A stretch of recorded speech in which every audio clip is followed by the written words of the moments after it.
សួស្តីអតិជនទាំងអស់គ្នាហើយនឹងប្រូដែលចូលចិត្តលេងហ្គេមហ្គេមពេស2020ឬហ្គេមបាល់ទាត់បាទហ្គេមបាល់ទាត់អញ្ចឹងថ្ងៃនេះខ្ញុំនឹងធ្វើការបង្ហាញពីរបៀបក្នុងការធ្វើឲ្យដៃហ្គេមលេងទៅគឺត្រូវគ្នាជាមួយនឹងហ្គេមពេលយើងចុចសុទ្ធគឺសុទ្ធពេលយើងចុចប៉ាសេគឺវាប៉ាសេហើយយើងនិយាយរួមគឺយើងសេរីប្រភេទដៃហ្គេមនេះឲ្យវាលុបត្រូវទៅតាម function របស់ហ្គេមបើកាលណាយើងមិនសេរីទេយើងយកទៅដោតលេងដំណងដោតកើតទេហើយបើយើងចង់លេង2នាក់យើងត្រូវរៀនយើងត្រូវសេរីវាឲ្យត្រូវជាមួយនឹងដាក់គ្នា2នាក់បានយើងលេង2នាក់កើតបើយើងអត់សេរីទេយើងលេងអត់កើតទេឥឡូវថ្ងៃនេះខ្ញុំនឹងធ្វើការបង្ហាញពីរបៀបក្នុងការរៀបដៃហ្គេមបាទគេថា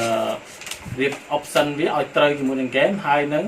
យើងសេរីទៅលេងគ្នា2នាក់ឲ្យបានហើយឲ្យត្រូវបាទកុំឲ្យយើងចុចសុទ្ធទៅវាទៅជាប៉ាសេអញ្ចឹងវាតែកាលណាយកចេះសេរីគឺយើងទិញយកទៅគឺយើងលេបកើតទេអញ្ចឹងថ្ងៃនេះខ្ញុំនឹងធ្វើការបង្ហាញពីរបៀបក្នុងការធ្វើការដូរឲ្យត្រូវឥឡូវនេះថ្មីតែម្ដងបាទអាចមករកជីវបានមករកទិញបាននៅ CTC ពិភពកុំព្យូទ័របាទហើយជនបងប្អូនទាំងគ្នាដែលអត់ចេះធ្វើការរៀបចំរបៀបលេងគឺនឹងសូមទស្សនាវីដេអូនេះទាំងអស់គ្នាខ្ញុំនឹងប្រាប់ពីរបៀបធ្វើការលេងនៅដៃហ្គេមទាំងអស់គ្នាបាទឥឡូវនេះបាទតម្លៃទូថ្លៃទេបាទទិញ2នាក់អត់សុទ្ធអីអាចដាក់ទៅហើយថ្មីតែម្ដងបាទអញ្ចឹងយើងនឹងធ្វើការរៀបចំដៃហ្គេមលេងធ្វើម៉េចឲ្យបាន2នាក់ឥឡូវសូមទស្សនាបងប្អូនគ្នាពីរបៀបក្នុងការរៀបដៃហ្គេមលេងឲ្យត្រូវអញ្ចឹងទី1យើងត្រូវចូលទៅក្នុង setting ហ្នឹងអញ្ចឹងយើងចុចមកបាទចុចលើ setting ហ្នឹងមកអូខេបើកវា2ដងបាទសំខាន់ណាស់កន្លែងហ្នឹងក៏ពោះមានភាគច្រើនគឺគាត់ទិញដៃហ្គេមទៅគាត់ចេះតម្លើងទេគាត់ចេះរៀបចំទេអញ្ចឹងទី1យើងត្រូវបើក setting នេះវាចេញមកហើយនេះយើងចុចយកពាក្យថា controller បាទ controller នេះហើយវាមានដៃហ្គេមវាមានឲ្យយើងរើសច្រើនអញ្ចឹងនេះដៃទី1យើងយក controller 1ដៃទី1ហើយកន្លែងនេះយើងយកខាងលើគេបាទតំណាងឲ្យមេដៃមេបាទហើយយើងចុចមើលឥឡូវយើងចុចខាងលើបាទនេះខ្ញុំចុចប៊ូតុងខាងលើប៊ូតុងនេះតែយើងមើលខាងនេះគឺវា select ឲ្យខាងក្រោមនេះលោតខាងក្រោមអញ្ចឹងយើងត្រូវឲ្យចុចខាងលើវាចេញនៅខាងលើអត់អាចលោតទៅខាងក្រោមទេអញ្ចឹងគឺវានឹងខុស object វាហើយយើងចុចទៅវានឹងអត់លោតអត់ត្រូវតាមគោលដៅរបស់យើងទេបាទអញ្ចឹងឥឡូវខ្ញុំចុចយកដៃហ្គេមខ្ញុំចុចយកខាងលើនេះហើយខ្ញុំចុច select យកដៃខាងលើនេះដូចគ្នាអញ្ចឹងវានឹងធ្វើការបដូរមកខាងលើនេះឥឡូវខាងក្រោមខ្ញុំចុចទៅអត់ជាប់ទេនេះអត់លោតទេអញ្ចឹងខ្ញុំត្រូវចុចលើខាងក្រោមមួយបាទអញ្ចឹងវានឹងធ្វើការលោតខាងក្រោមខាងលើអូខេគឺវាលោតខាងលើដូចគ្នាខាងក្រោមបាទហើយខាងនេះឆ្វេងស្ដាំលើត្រូវហើយដល់ពេលខាងនេះវិញបាទនេះខាងនេះយើងចុចខាងលើហើយវាចេញវាទៅចេញខាងក្រោមចុចខាងក្រោមវាមកចេញខាងលើអញ្ចឹងយើងត្រូវចុចឥឡូវខ្ញុំដាក់ object ខាងនេះចុចខាងលើមួយមកហើយខ្ញុំមកចុច select ដៃហ្គេមនេះឲ្យត្រូវខាងលើដូចគ្នាអញ្ចឹងបន្តមកទៀតយើងចុចខាងលើនេះវានឹងធ្វើការលោតខាងលើបាទឥឡូវខ្ញុំចុចខាងក្រោមត្រូវយកនេះសិនដូរខាងក្រោមអូខេអញ្ចឹងយើងនឹងបានដៃហ្គេមនេះខាងលើដូចគ្នាខាងក្រោមដូចគ្នាបាទបន្តមកទៀតនេះខាងលើនេះបាទនេះពេលយើងចុចអក្សរលេខ2វានឹងលោតទៅជាវាលោតខាងលេខ3វិញបាទលោត A ខាងក្រោមនេះហើយចុចខាងលើវាទៅលោតខាងឆ្វេងខាងស្ដាំវិញអញ្ចឹងខុសគ្នាបាទវាខុសគ្នានេះខុសគ្នាអញ្ចឹងខ្ញុំចុចមកឥឡូវខ្ញុំចាប់ដើមធ្វើការកែអក្សរ Y នៅខាងលើអញ្ចឹងចុច Y នេះមួយហើយចុចលើលេខ1នេះឲ្យវាលោតទៅខាងលើបាទហេលើដូចគ្នាខ្ញុំចុចខាងឲ្យវានៅខាងវាមិនអាចមកនៅខាងក្រោមទេអូខេអញ្ចឹងខ្ញុំចាប់ដើមចុចអក្សរ S ខាងអញ្ចឹងយើង select យកខាងនេះខាងដែរបាទអញ្ចឹងយើងធ្វើទាំងអស់ធ្វើគ្រប់ឲ្យត្រូវបាទអូខេអញ្ចឹងយើងបានត្រូវអស់ហើយបាទលើក្រោមហើយបន្តមកទៀតអញ្ចឹងយើងត្រូវការលេងគ្នា2នាក់យើងសេរីមួយឲ្យត្រូវសិន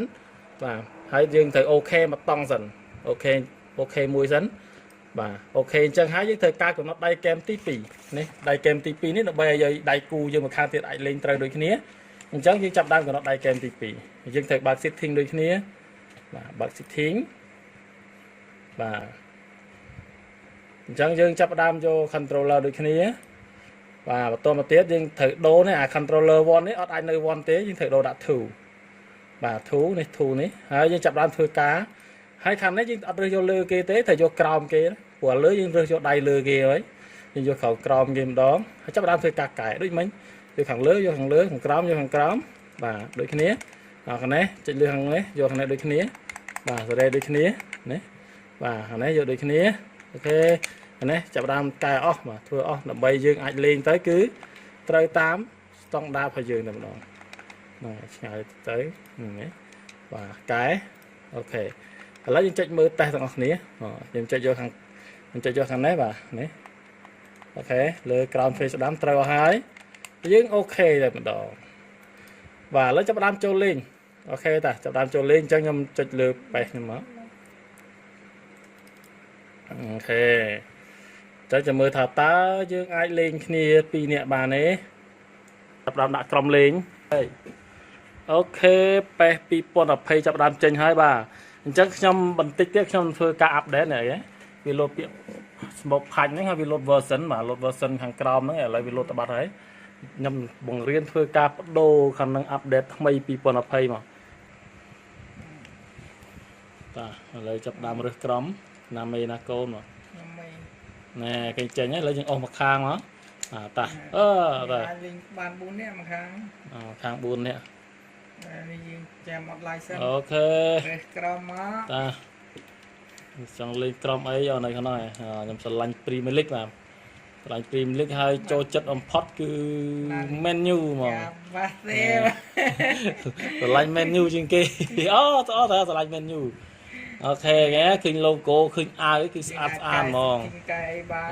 បាទ speed ត្រូវអស់ហើយសាមកក្តារមករមកក្តារចាក់តែ1លានទេ kick off តែម្ដងលេងគាត់ខ្ញុំអ្នកលក់ដៃហ្គេមអីអ្នកខ្លះគាត់ចេះសេរីឥឡូវຕົកវីដេអូនឹងផ្សាយជូនបាទបងប្អូនទាំងប្រូទាំងអស់ចូលចិត្តលេងហ្គេមប្រភេទហ្នឹងបាទលេង2អ្នកដៃគូមកពេញល្អណាស់2020 menu ប៉ះគ្នាជាមួយប៉ាសេហ្នឹងគឺអាចទៅរួចជាមួយ menu បានទេបាទ menu ខ្លាំងឥឡូវគេបំបាក់តែក្រុមខ្លាំងហ្នឹងយ៉ាឥឡូវមើលថតក្រោយមើលដៃហ្គេមទៅមើលគេលេងហ្នឹងចុចថតអូខេណាអត់បានទេឥឡូវ menu គេទិញកន្លងកចូលច្រើនឥឡូវ fan ប៉ាសេប៉ះគ្នាមួយ fan menu menu ក៏ហមមកឃើញគឺដឹង menu អូខេបាទអរគុណច្រើនអញ្ចឹងការរៀបចំដៃហ្គេមនេះគឺតែប៉ុណ្្នឹងទេបាទអរគុណ